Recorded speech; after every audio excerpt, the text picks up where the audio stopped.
बिस्मिल्लाहिर्रहमानिर्रहीम अस्सलाम वालेकुम। मैं हूं साहिर अली और आप देख रहे हैं लाइव विद अली। आज की इस खुसूसी वीडियो में हम स्टूडेंट वीज़े के हवाले से बात करेंगे कि किस तरह एक यूनिवर्सिटी या कॉलेज में दाखिला लिया जा सकता है और उसके लिए कौन कौन से डॉक्यूमेंट्स रिक्वायर्ड है। उसके लिए आपको मंदरजा बाला पॉइंट्स जो है वो अपने सामने रखने हैं। उसमें से सबसे पहले आपने ये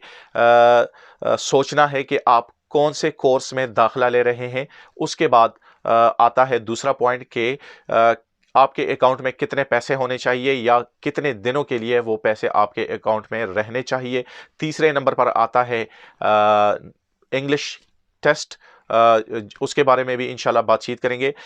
उसके बाद चौथे नंबर पर है कि कौन कौन से डॉक्यूमेंट्स ऐसे हैं जो आपने अपने एप्लीकेशन के साथ प्रोसेस करने हैं। और पांचवी नंबर पर आपने अप्लाई करनी है। और छठे नंबर पर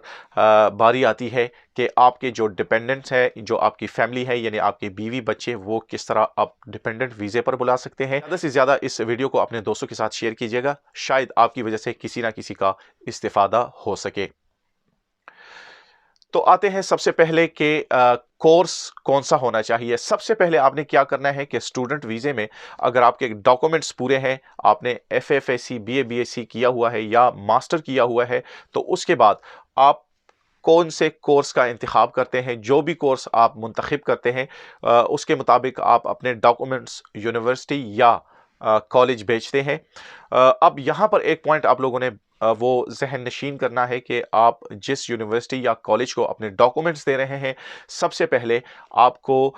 देखना होगा कि क्या वो कॉलेज या यूनिवर्सिटी टायर 4 रजिस्टर्ड पर वहाँ पर उसकी रजिस्ट्रेशन हुई हुई है। अगर नहीं हुई तो फिर आप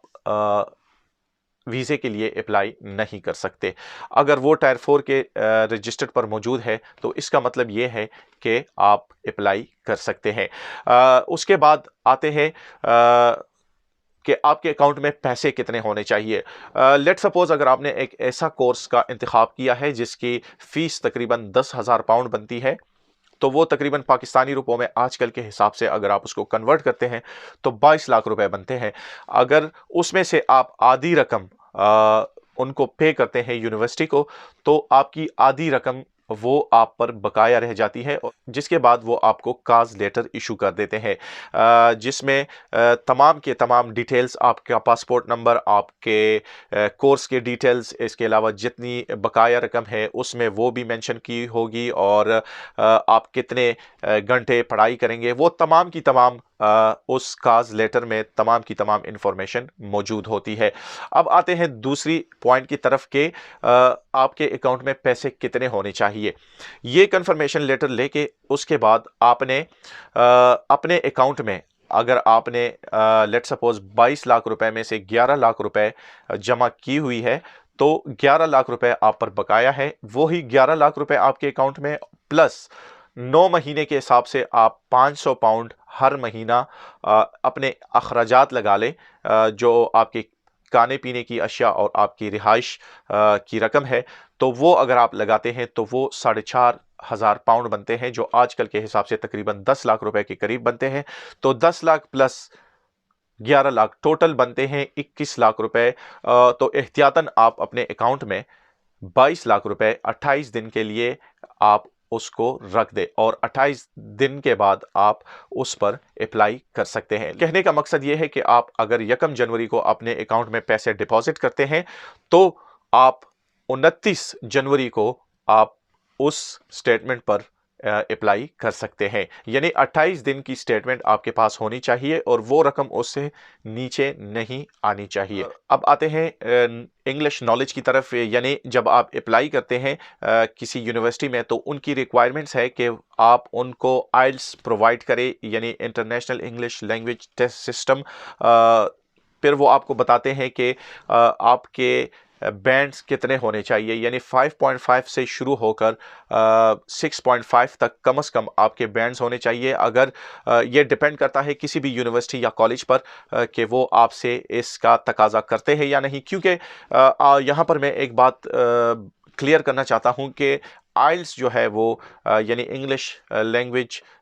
जो टेस्ट है, वो ہوم آفس کی ریکوائرمنٹ نہیں ہے بلکہ یہ یونیورسٹی یا کالج کی ریکوائرمنٹ ہے۔ لیٹ سپوز اگر آپ کے 5.5 ہے تو یونیورسٹی آپ کو فاؤنڈیشن کورس بھی آفر کر سکتی ہے، یعنی وہ جو لیٹ سپوز اگر آپ کا ویزا 2 سال کا ہے تو وہ پھر آپ کو 2 سال اور 9 مہینے کا ویزا ایشو کر دیتے ہیں، یعنی 9 مہینے آپ کو وہ فاؤنڈیشن کورس کے لیے ایکسٹرا دے دیتے ہیں۔ اب آتے ہیں اصل بات کی طرف کہ آپ کو کون کون سے ڈاکومنٹس جو آپ اپنے اپلیکیشن کے ساتھ جمع کروائیں گے۔ آپ سب کو شاید علم بھی ہو کہ آپ سب سے پہلے تو آپ کے پاس آپ کا جو پاسپورٹ ہے وہ 6 مہینے تک ویلڈ ہونا چاہیے، یعنی اس میں 6 مہینے کا ٹائم ہونا چاہیے، یعنی جس وقت آپ اپلائی کر رہے ہیں تو اس وقت سے 6 مہینے بعد اگر وہ ایکسپائر ہوتا ہو تو وہ آپ جمع کروا سکتے ہیں، ادروائز آپ جمع نہیں کروا سکتے، تو اس بات کا ضرور خیال رکھیں۔ اس کے علاوہ کاز لیٹر جو confirmation of acceptance for studies ہے، یعنی جو آپ کو کورس پرووائڈر کی طرف سے آپ کو آفر کی جاتی ہے، وہ آپ نے جمع کرنا ہے۔ اب آتے ہیں جو اضافی کاغذات ہیں اس حوالے سے کہ آپ نے جو پہلے میں نے بات کی بینک سٹیٹمنٹ کے حوالے سے کہ آپ کو 28 دن کے لیے یہ پروف کرنا ہوگا کہ آپ اپنے آپ کو اگر برطانیہ جاتے ہیں، انگلینڈ میں جاتے ہیں تو آپ اپنے آپ کو مینٹین رکھ سکتے ہیں، یعنی اپنا خرچہ خود اٹھا سکتے ہیں، اور اس کے علاوہ جو یونیورسٹی کی فیس ہے وہ آلریڈی آپ کے اکاؤنٹ میں پڑی ہوئی ہے تو وہ بھی آپ پے کر سکتے ہیں۔ آپ جب اپنا اپلیکیشن جمع کرواتے ہیں اس کے بعد آپ کو یا تو ٹیکسٹ میسج آ جاتا ہے یا آپ کو ای میل کے ذریعے انفارم کیا جاتا ہے کہ آپ کا جو اپلیکیشن تھا، آپ کے جو ڈاکومنٹس تھے وہ سبمٹ ہو گئے ہیں، اور ودن 3 to 6 weeks یعنی 3 سے 6 ہفتوں کے درمیان اس کا کوئی بھی ڈیسیجن ہوگا وہ ہم آپ کو دوبارہ آگاہ کریں گے۔ اس کے علاوہ آپ کے جو سپورٹنگ ڈاکومنٹس ہے، جو بینک سٹیٹمنٹ ہے، آپ کے کوالیفیکیشن کے جتنے بھی کاغذات ہے آپ کی، یعنی آپ کی جو ڈگریز ہے وہ، اور ساتھ میں آپ کا پاسپورٹ بھی ہوگا، ان تمام کے تمام کو ویریفائی کیا جائے گا، اور اس کے بعد آپ کو انٹرویو کے لیے بھی کال کیا جا سکتا ہے۔ یہ ڈیپینڈ کرتا ہے آپ کے سرکمسٹانسز پر، اگر وہ مطمئن ہوتے ہیں تو شاید وہ آپ کو انٹرویو کے لیے بھی نہ بلائے اور آپ سے صرف فون پر ہی کچھ ایسے سوالات پوچھے جن کو وہ سمجھتے ہیں کہ یہ پوچھنا ضروری ہے، تو شاید آپ کی انٹرویو فون پر ہی ہو، لیکن یہ ضروری نہیں، لہٰذا اس پوائنٹ کو سامنے رکھے کہ آپ کو انٹرویو کے لیے بھی ضرور جانا ہوگا۔ جو اپلیکیشن آپ جمع کرتے ہیں تو اس کے ساتھ آپ کو فیس جمع کرنی پڑتی ہے، جو تقریباً 348 پاؤنڈ، جو آج کل کے حساب سے تقریباً 77,000 روپے بنتے ہیں، وہ آپ لوگوں نے اس کے ساتھ جمع کرنے ہیں،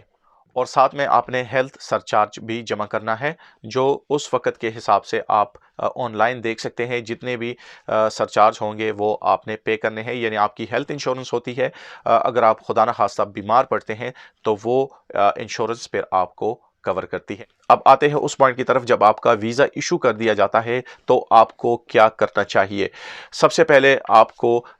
ٹکٹ لینا پڑے گا، اور ٹکٹ کے بعد جب آپ یہاں پر پہنچتے ہیں تو اس کے لیے کچھ ریکوائرمنٹس ہے۔ اگر آپ کا کورس 6 مہینے سے کم ہے تو آپ 1 ہفتہ پہلے وہاں پر پہنچ سکتے ہیں، اور اگر آپ کا کورس 6 مہینے سے اوپر کا ہے تو آپ پھر 1 مہینہ پہلے برطانیہ یعنی انگلینڈ آ سکتے ہیں۔ آپ کو جو ویزا ایشو کیا جاتا ہے وہ صرف اور صرف 1 مہینے سے لے کر 3 مہینے تک کا ٹائم ہوتا ہے اس میں، اور آپ پھر جب یہاں پر آتے ہیں تو پوسٹ آفس جا کر وہاں سے آپ اپنا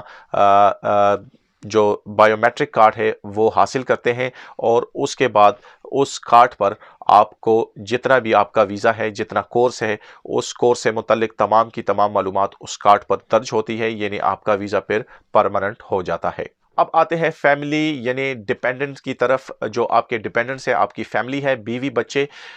اس کے لیے کیا ریکوائرمنٹ ہے۔ سب سے پہلے یہ بات ذہن نشین کر لے کہ جس دن آپ کا ویزا ایشو کیا جاتا ہے اسی دن آپ کے ڈیپینڈنٹ وہ الاؤ ہو جاتے ہیں کہ وہ آپ کے ساتھ سفر کر سکے، یا آپ بعد میں ان کو بلوانا چاہ رہے ہیں، البتہ آپ یہ ذہن میں رکھ لیں کہ ان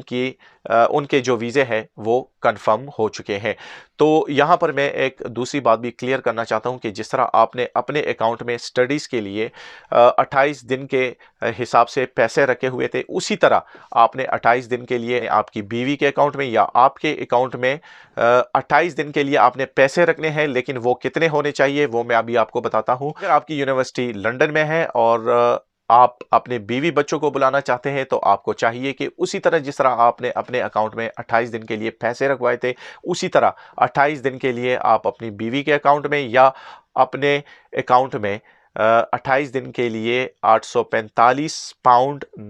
28 दिन के लिए रखवाएंगे। लेकिन आपने हिसाब करना है 9 महीनों के हवाले से, यानी